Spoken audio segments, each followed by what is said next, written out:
Hey guys, welcome back to In Depth. Once again, this is the show is back. Yeah. Sorry about the time off. We have been making some episodes to kind of fill the gap between Season 1 and Season 2 because Season 2 is taking longer than normal. Longer than we anticipated, basically, Yeah. right? So Hopefully you guys can hear us over the battlecruiser flying off in the Jeez. background. Yeah. What is that all about? Let me change that sound. Look, I have it at 8%. It should be fine. Should be okay. Yeah, so this isn't quite Season 1 or Season 2. It's just a middle ground to try and keep the content rolling until our Season 2 is fully planned out. We're kind of trying new formats and content ideas, so everything is in a limbo right now, but We have some awesome stuff coming up, though. yeah. We're very excited about it. We will have some really awesome episodes coming. And you know what? These episodes are great too. For people watching, we're going to be releasing some Patreon episodes. We already have one Patreon-only episode out. If you guys want to support us there, you can get access to it. It's basically episode 4 remake, so It's us failing on the ladder, basically. some of us failing harder than Some others. of us failing harder than the others. But this isn't a Brood War show, so it can't be the other way around. Yeah. Well, next time you can ladder in Brood War and I'll ladder in StarCraft too. But yeah, so you guys can check that out at in our patreon.com/indepth SC2. Yes, that is correct. So let's talk about what we're going to look at here today. We're going to start looking at some Nation Wars games. There were two that kind of stuck out that we wanted to look at. Both are Serral against Innovation, and both are Serral dealing with a battlecruiser opening into Mech. And he does it with two completely different ways. Right. The first way is one that I am very, very familiar with because it's been in use in Korea for some time. And the second one is definitely a little bit different. Yeah. Caught your eye a bit. Yeah, I think it'll be very interesting because considering they're basically polar opposites. I mean, it's kind of not, but very much different goals in mind while dealing with it. So we'll have to look at the differences and what strengths and weaknesses of each variation are. But I think that's kind of the point of in-depth, so we'll just see what we got. Let's just take a look. Okay, so this is from, again, Nation Wars. If you want to check them out, please do.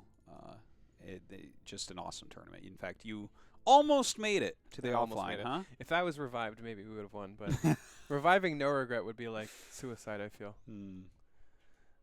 I would have revived the You know, Riddler if over you. if Sasha just had the same score as me, we would have gone to France, and this would have been No Regret versus Korea again. Damn, that's harsh. But, you know, that's okay. Sometimes got to pick up the slack of my teammates. Well, you're going to have to pick up the slack here by observing because we know that I'm no good at that. Here, let me change the volume a little bit. I can't believe, like, seriously, it's at 8%. It's still too loud. Like, what? We're going to bring it down to 7. Damn, that 1% difference. That it's not 1% difference. Oh, It's here we like go. 15% difference. Because we're at 8%, we Yeah. went down to 7. Yeah, so If it was at 100%, we went to 99. we'll That would bring be it down 1%. closer to 30%. There we go. Okay. All right, so Serral versus Innovation. Again, this is from the finals. Let's speed it up a little bit to get to some of the interesting points. Yeah, I mean, there's not much to talk about in the beginning of the game. Usually, as the Zerg player, we're just identifying what we're playing against because there's, you know, a wide variety of what we could be playing against. And as the Terran player, we're trying to avoid the Zerg from scouting what we're doing. That's generally how the early game works. You can see the Overlord flying over to make sure it's not a proxy racks. Both Overlords are basically looking at everything that could possibly be. It's kind of interesting that he goes this way because if the racks were just at the bottom of his ramp, they would get scouted last. Yeah, yeah. Well, I guess that's part of the mind game of where you actually put I've been proxies doing as this, well. actually. This feels really, really strong. Oh, yeah? Yeah, just like sneaking the third out. I mean, it's not that new, but I never did it because I didn't really like the fast thirds before. But, yeah, it just feels really good. This is cool. I mean, it's not going to get anything for a very long time, but why not, I guess. Worthwhile. Okay, so hold Opening on. Overlord speed. So the Viking pushes at the Overlord, but look at where the fusion core is. Yeah, that's interesting. He saw that, right, with the Overlord? 100%. Yeah. Yeah, I don't. What a strange location. I don't know why he'd send the Viking after, because the Overlord was clearly just sitting here. So he just built the fusion core underneath and then shoot the Overlord away. That just feels He bad. wants him to know. Almost, yeah.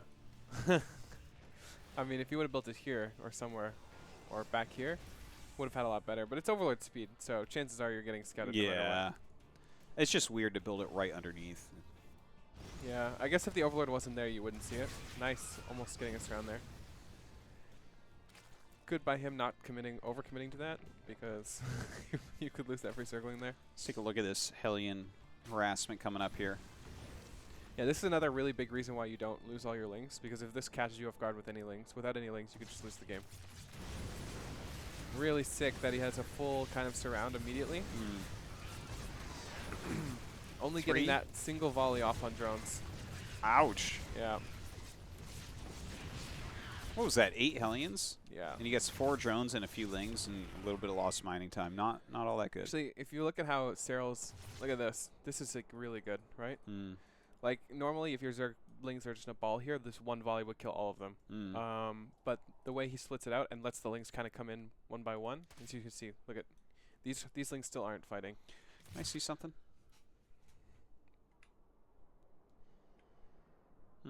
What do you think about him going single file up like that? It's okay if there's a big ball of links. yeah, okay. But it's kind of nice because if they come in this way, the Hellions just blast them from this side. The only difference really is just going in a big ball like that. Yeah. It doesn't change that much, to be honest. Obviously, like, it starts to ball up anyways. Well, the back Hellions probably won't get as many good shots off, right? Yeah, I almost feel like they like should have been balled. Or anywhere. Like, the links Yeah. It's not a huge difference. I mean, look at how many Hellions live even after the really well-spread Zerglings, right? Like, those Zerglings were basically as well-spread as you could have had them. But that was really well-controlled. I don't necessarily fault innovation that much in that position. I think that was really well played by Cyril. All right, so that first BC is going to be coming out here shortly. He has that Viking. No, he doesn't. Never mind. That's unfortunate. Viking can be really useful throughout the game. We can see that he is going into Mech from here as well, of course. Yeah. Cyril probably already knows he's going Mech for quite a long time. Considering it's BC, it's very likely. Yeah. You don't see BC into bio too much right now. It's only one Evo chamber. It's at the 3rd phase. I like that. So, yeah, battlecruisers. It's the biggest oracle I've ever seen. Yeah, I was saying when we were looking at the game, so battlecruisers are kind of just used as oracles now, where you kill a couple drones and you take your 3rd and you're pretty safe. Because if you're committing across the map against a BC, you better have a really sick anti-air. And at this point in the game, not that likely. Yeah, very rarely do you actually have anything. So, yeah, I kind of like the VCs being used that way. They feel really strong. Actually, you see him even getting an engineering bay in case it's mutas at some point. There it is. He's getting his armory up. Also, you can get planetaries with the. Do you like the 3 BC builds, or do you like 1 BC? I don't know. It depends. If the Zerg player is forced to Corruptors, then 1 BC is better. Because But if they're going Corruptors and you have 3, like 3 actually does nothing. You know what I mean? You either have to have a lot. You kind of Yamato and jump out. Yeah. Like against this build specifically, I would much rather heavy mech and less battlecruiser. We should actually talk about this build a little bit because this is where we've already kind of seen what's occurring. So you can see that Cyril's over 70 drones. This is a counter that we definitely saw in Korea during the summertime against BCs, where you get up to over 70 drones, a bunch of Corruptors, then you just attack with Roach Ravager Corruptor because the Corruptors push the BCs away so that you're not defending as well. Yeah, we even see innovation kind of prepping. I think like these turrets are actually just to stop Corruptors. Those are anti-Corruptor turrets, 100%. Yeah, if we had more, I think this would be even stronger. But 1 turret is like miserable, to be honest. Yeah, 1 doesn't really do anything. You can even fight over it. Like I feel like that's just a turret to deter them, but doesn't actually do anything. Yeah, kind of. So well, it's the don't fly into my base turret more than the, if you're actually committing into the attack, you're obviously going to have the Corruptors on the BCs because otherwise the BCs clean up everything too quickly. But yeah, this is a really common counter that I've seen a lot of times in Korea. A few things to note is it's a +1 timing attack. But assuming that the Terran player holds, he's got double armory, 1/1. Like the Terran player has to be crippled with this push. If there's no crippling whatsoever and it's even an even trade, the Terran player is going to be quite ahead, assuming that the follow-up won't kill you or something like that.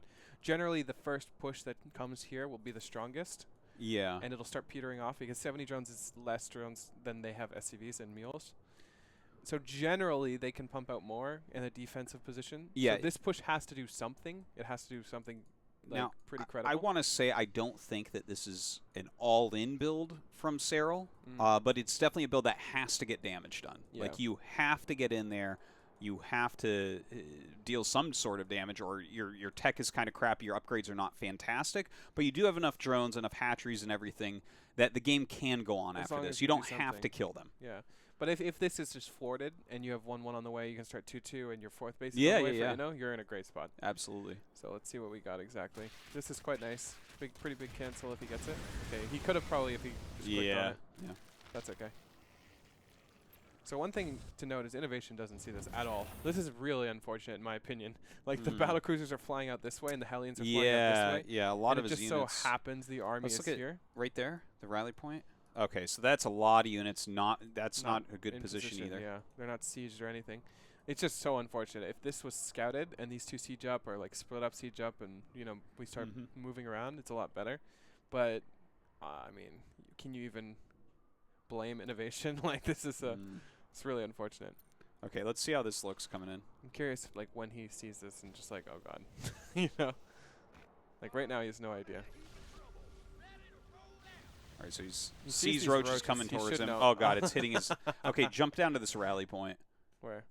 I mean, this was the rally point. Yeah, that's what I'm saying. He gets in there, and that's like 2 free tanks plus free Hellions immediately. That's brutal. Yeah, this entire army let's watch it. just dies. Okay, so he sends those Hellions out. Yeah. Oh, God. This is pretty bad. Yeah, the BCs are halfway across the map right now. This is not optimal. Not optimal for sure. Look at Innovation. He's like, oh, God. Yeah. Oh, man, his tanks are like down the ramp and everything. The depots. Yeah. And now the BCs, look at that. They come in, the Yamato, they jump. It feels like his blinks were very questionable there. But, I mean, he's pretty dead at this point. 40 workers have gone down already. I'm not saying Innovation would have held this if it wasn't for the... Well, if he knew 100% is coming, you know, he's in a very defensive stance when it comes with 4 tanks in better positions. He lost 2 instantly, then he lost 2 in his natural almost instantly. Like, you obviously can't hold it, losing 4 tanks immediately. I agree. Assuming Innovation sees it coming, I think this is... there's a lot better of a defense here, but yeah. I mean, you look at how many tanks he has now. This is just an example, by the way, of how many tanks you can get. Like, he almost holds, you know? Like, not quite, but damn, that's a lot of siege tanks. So, like, if you give Terran player, like, the window to rebuild, if it doesn't just kind of get on top of him, he usually can stabilize, and he'll have 2-2 way faster than you will. Maybe you'll have +2 attack, but 2-2 mech versus +2 attack mech or Zerg is much stronger. Yeah, and we can show also, you can see Serral is starting to get ready for transition out. He was taking this hatchery here. He is going for an infestation pick, getting +2 and stuff. So even if Innovation does end up holding, Serral's getting ready for the next part of the game, but he's already done so much damage, obviously. Yeah, I think at this point we just see straight up to Vipers and continuing Roach Ravager. Yeah. I think you're right about that. But it's definitely, it's a style that really kind of put the BC into Mech into the backseat somewhat in Korea over the summer. Like, I would say around August is when we started seeing it quite a bit, August, September or so. Sure. This particular counter that he's doing. I feel like the first time that I saw someone try something similar, Raynor was doing it against Maru at WCG with a much lower drone count, and it just wasn't working. And then people just hiked up their economy a little bit and really made it better. Is this a style that you like against BC Mech at all? No. But this you just do the Baneling bust yeah, and get it over. This would fit me well if I got to that. As far as a macro build goes. Like, actually, if I'm playing against a Mech player like this, I usually play if they already have BCs out. I'm usually playing for the fact that I want them to blink across the map and then I attack them with something at the same time, because then they can't control the BC. They're microing at home, and you know I usually do a decent amount of damage, and then I'd follow it up with something like this because my lair is usually quite delayed. But yeah, if this fit my style, I think it makes more sense than the other style that we have coming up. Yeah, well, let's go look at that and see what the differences are that made Serral decide to play a different style than that. Because obviously that was strongly executed, good build, did well. But he played, that was map 1 of the finals of Nation Wars. Now we're going to jump into map 7 and take a look at that. Simulacrum. All right. Takes me forever to memorize new map names. Yeah. Far after I have the maps memorized themselves. I agree. I usually veto with the map preferences open if I'm playing a tournament. Oh. Because I don't remember yeah, the names. yeah.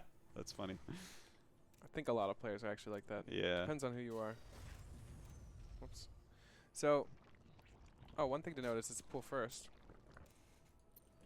I don't know if we saw pool first last game. I don't think we did, though. No, right? we did not. Interesting. I wonder if it's going to be for link pressure or if it's more of a defensive thing. You think he thought there might be proxies or something like that? Is this a jump spot? Yeah, Yeah. I think it is. Yeah, it is. That's actually quite annoying. That's a pretty big jump spot with a pretty far distance. Maybe Proxy Reaper would be annoying or something like that. This is just, I think it's just safe mostly. I mean, innovation, ooh. Well, innovation waits until that's done at least. So Yeah, not a big Overlord deal. spotting that. I Yeah. think he got a mule there, which is kind of annoying. Where do you put the fusion core this game? Okay, much better spot. It's I the mean, middle this of is the just main. That's much better. it's still Overlord speed, so I'll be very surprised if this doesn't get scouted. Yeah, yeah. We should have saw what time the or the fusion core was scouted. So that might play into what he's doing. But he's already got a hive started. What? A layer. Oh, okay, never mind. For a second, I thought that was a hive. How could he be getting a hive at 4:30? Hey man, Zerg, How would that Zerg's- even Zerg's work? a crazy race. That'd be a one base build right there. Yeah, you can get it off. You can get it off 2 base. I believe in you. Yeah, so he's starting us there already. I think this is pretty normal so far, though. Okay, so hold on. I gotta check something here. So let's take Seral Vision for a moment, right? Okay, the last time you got in here, the fusion core wasn't done yet, but this might end up being a 1 BC build. I don't remember. We just glanced at it quickly and saw it was a different build. Oh, this is a multiple? Okay, with the Yamato and everything. Yep. Remember we saw like BCs and they blinked out immediately. We're like, what? Oh yeah. yeah. Which we could talk about. That'll be fun to see. So he knows it's BCs. How many queens do we have already? 7. Yeah, like this is just the perfect defense in the beginning. So I think this is where we start diverging, right? We have our first Evo. This is very much the same as last time. Where's our Yamato? Yeah. I mean, this is only the first BC, I guess. Well, he's got the second one nearly half done. Usually hits second one, I think. Not the first. Oh, there it is. Okay. This so far, I feel like this whole thing has done a lot more than the last game. And I still think the diverging hasn't really happened yet. Like, the so Evo's hold not on. Wait. I want to take a look at this just for a second. Okay, so he only got 4 workers so far. He's been more careful with his Hellions, and we've noticed that he's been killing off a few more units. Yeah. He's kind of on the fringes, making these units work together. I wonder if this has something to do with Seral's choice. Maybe his roach count is already being reduced, and he's like, I don't know if this is going to work as well this time. Yeah. I mean, how many units do we have? 70. I mean, we don't even have like the drone count we need for that build yet. Yeah, not yet. I think it's just delayed to the point where maybe if he attacks now with that build, it's gonna miss the window of strength. Like that window of strength is really important. I mean, though that unit army composition, if it hits like 30 seconds, 40 seconds later, that's enough to have 3 or 4 more siege tanks. Well, between pool first and then maybe just this harassment in general doing a bit better. Yeah, because in general, this map feels better. I think the rush distance may be a little bit longer, but it's way more spread out. I mean, the only thing is that you have to attack up ramps here. Yeah, and let's not forget, Innovation hasn't really thrown units away yet either. Yeah. His third base is a little bit slower, though. Yeah, definitely. Innovation skipped the Viking this game. I don't mind a skip on the Viking if it's Overlord speed. Yeah. Because it's going to get a scout off anyways, and if you're delaying your battlecruiser for it, you might as well just get a faster BC. Yeah. It's going to get scouted anyways. Totally.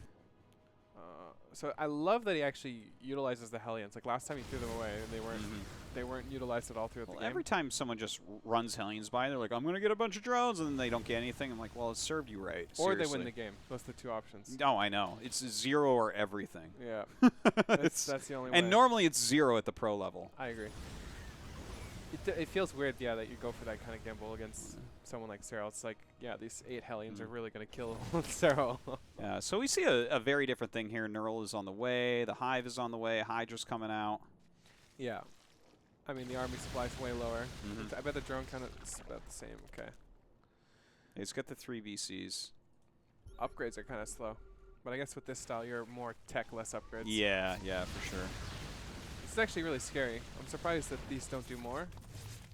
Ah, you know why he blinked. Yeah, we didn't see this. Yeah, yeah. So he saw the infestors right there. They don't have the energy yet, right? How much? Check how much energy they have. You can fungal, Yeah, I mean but he doesn't have a neural yet at 100. Yeah, how much energy? Like, oh, they're so 97. close. Yeah. You know, looking at that with your eyes, I think you could be like, okay, it's. Yeah, it's close enough.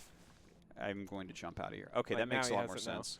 Because we were trying to figure that Why out they when blinked we out? Yeah, this quickly makes a lot of looked. sense. Yeah. I think instant blinking out when you see infestors is never a bad call. Mhm. Even if you didn't see the energy in time, like just the fact that they're there, like it's the difference between losing 3 BCs and not. Probably want to take that risk. Is this a? Never mind. For a second, I thought the skin was a visual indicator that Yamato is available. Yes. Oh, there Well, is? no, not the skin. It's the blinking on the inside. That's a visual indicator that Yamato is available? No, that you have Yamato upgrade. Okay. There's a visual indicator on the battlecruiser when Yamato's done. See this? See the Yeah, lights yeah. on the inside? I thought that was an indicator that Yamato is available, not that it's... Huh. I don't know if it is or isn't now. I don't think it's about availability. I think it's just the upgrade exists. Because I don't think availability is shown on like anything. Like stalkers don't have indicator when they have blink available, right? Yeah, they see, look it's the the same same. thing. Yeah. That would be cool. That'd be a cool difference. We're just going to zoom back to where we were before. I think we have enough information. You don't need that as well. You don't need to know when Yamato's No, up. I mean, I don't think it makes much of a difference anyway. So No, we're gonna not- just start knurling the the ones without a Yamato. instead of Hey, the, yeah, why not? like, I just thought it would be a cool change. Mm. If we had that more, I think that would be interesting. Trying to think of a really useful case where that would be something you would want to know. Like Storm would be a great one. If you're like, oh, these Templar have Storm on them. Well, you have the mana bars, right? Yeah, I guess that's true. You got to assume that they have Storm. It's like when Yeah, I they don't, mean, we you just just accidentally win the game because your opponent forgot Just it. assume they always have Storm. Yeah. Well, you certainly should. I think every Terran knows in their blood the Storm timing.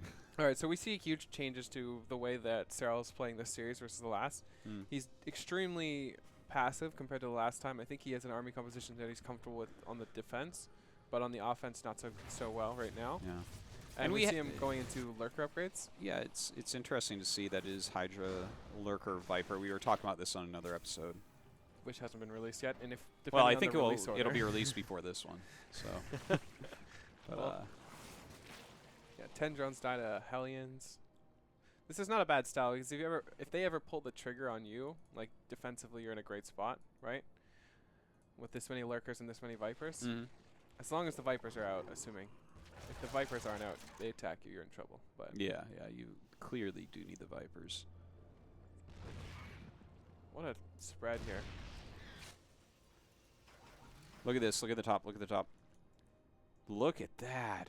How did he know? Look at it even has the. Oh my God. Where the Hydras were even around. This is great.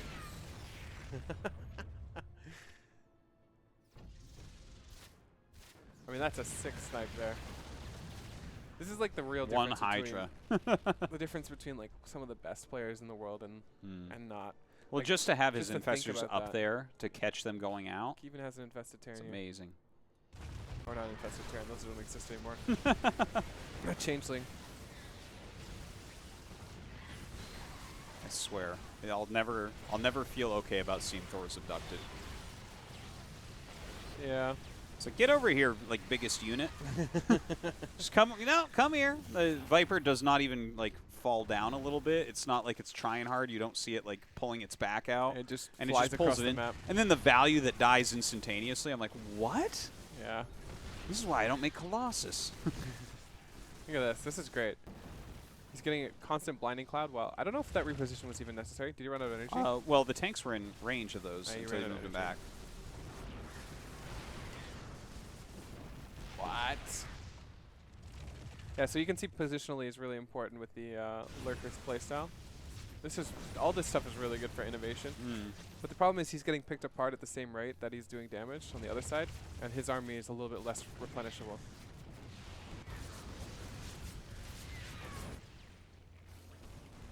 Not the Overseer. Damn, he actually sort of saves it. Another Thor. Is this like 5, 6 Thors? I feel like Thor is the wrong call anyways, right? Like, I'd much rather him yank tanks than Thors here. Well, he's yanking tanks when he can. I think you're right that he wants to yank tanks generally. But the Thors can hit the Vipers, so I think it's fine to get rid of him. Just the amount of value he gains every single time is insanity. I'm just wondering if I'd rather like triple starport reacted Vikings instead of Thors. He's getting Liberator range. Maybe that's the next part. Yeah, here. I think he wants to go Thor Lib, which I talked about in the other episode as well. Yeah, yeah.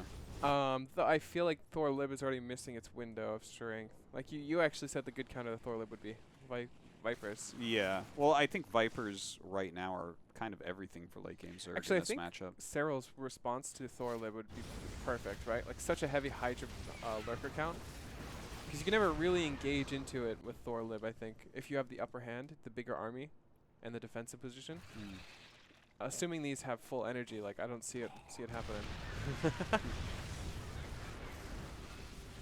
Can we take a minute to admire the sounds that infestors make when they knurl something? Sure. It's insane. This is a really cool move too, by the way. Yeah, it is. This is All a right, great let's fight. hear it. Let's hear it. So he's coming in.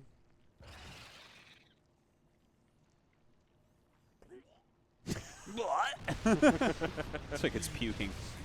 But normally you don't see people steal things like siege tanks to fight, Yeah. and then that's exactly what we see. Then he knurls it before, or clouds it before it runs out and Yeah. picks it off. I mean, it's usually because the infestor's in range of its buddies if you scan, Yeah. and they don't do enough damage to like justify the death of the infestors. But Mm. if those are just the two up front and there's nothing else in range, it's Yeah. perfect. It's a really cool little adjustment that he made there. Yeah. I mean, Inno's actually playing quite well, but yeah.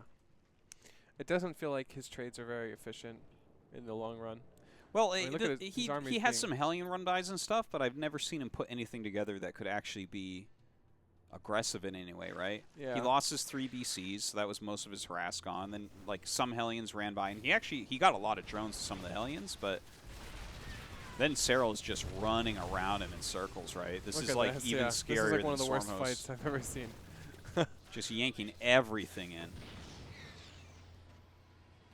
What is this hockeys? We got 12 Vipers and the Overseer on a hockey. And then we've got the Lurkers on a hockey with the Hydras. For Hydra, yeah. It's actually not even that many. It's just 2 hockeys for the Mm. army. Like, I've seen Zergs with way more. I think there's something unique about not overusing hockeys. Like, a lot of pro gamers think the more hockeys the better because you get to control units individually, but I actually think it can get messy. Yeah, But if you could utilize, like, 2 hockeys really, really efficiently, I would always do that more. I think if you are ever tabbing, then that's stupid. You should just have a new hockey.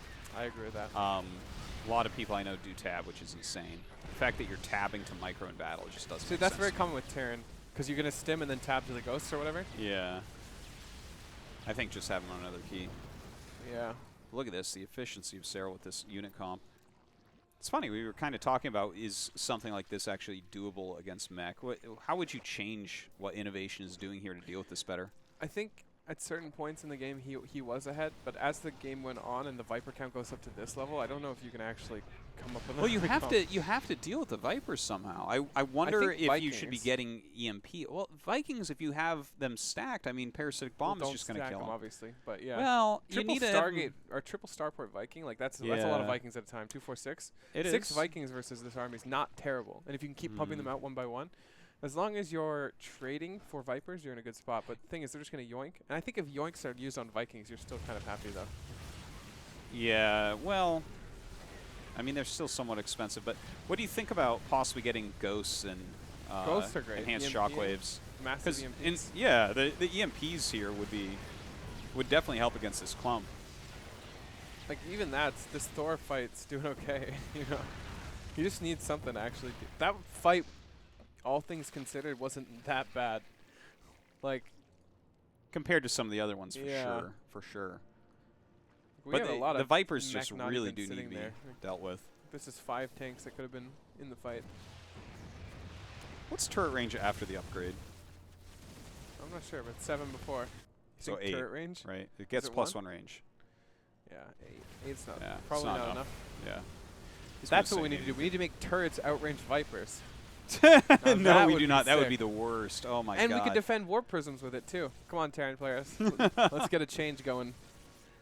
You just put one warp prism like here, and it's sniping prisms from over here. Yeah, look at this. Innovation is like literally never able to leave his base at this point. Yeah, there's even room he could be nidusing and doing other annoying stuff, but even with lurkers, actually, that would be sick. But I mean, innovation's just kind of getting picked apart.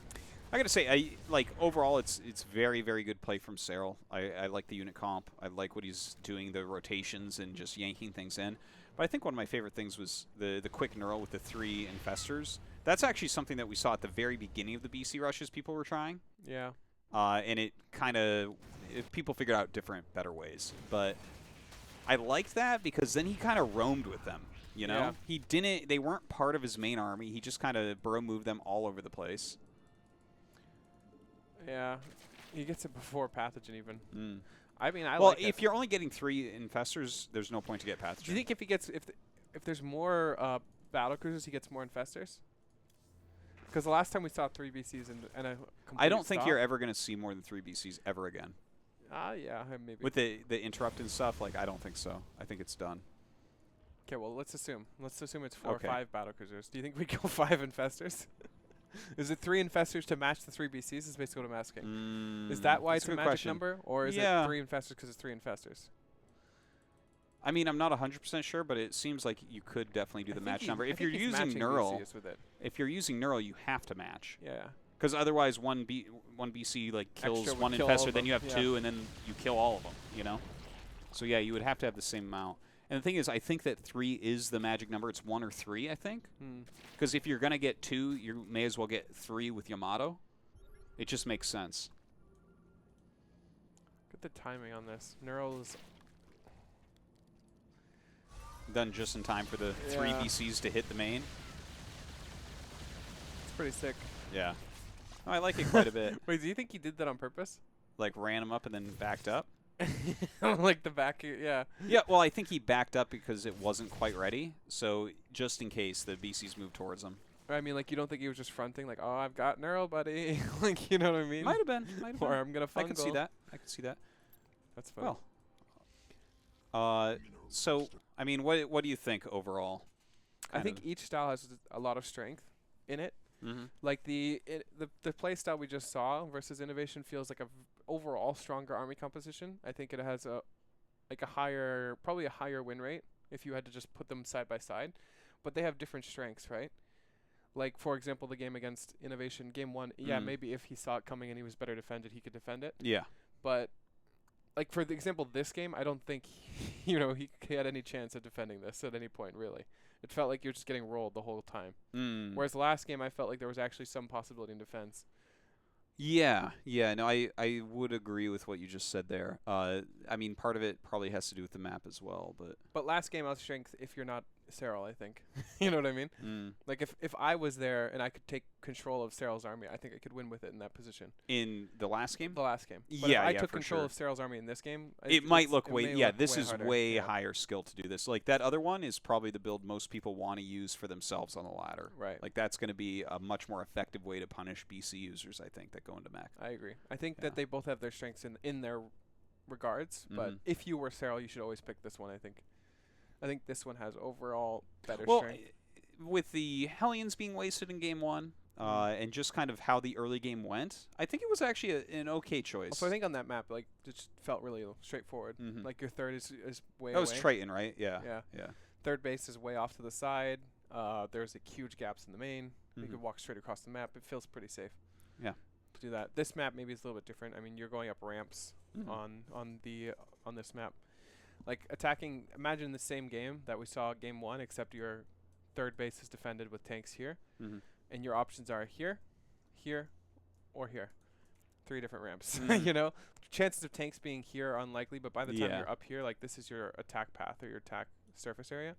Much different than game 1, where he had like this whole open space in between the nat and the third. Yeah, it's kind of that black pink look of a. I think he just did it layout. because it's strong on that map and because it's a good way Everything of kind of opening. lined up into it, and And it plays into this game too. If you get it another BC mech game, you can go into this style of the second game. yeah. If you do this the first game, it's a bit different because you're giving away your ace strategy, in my opinion.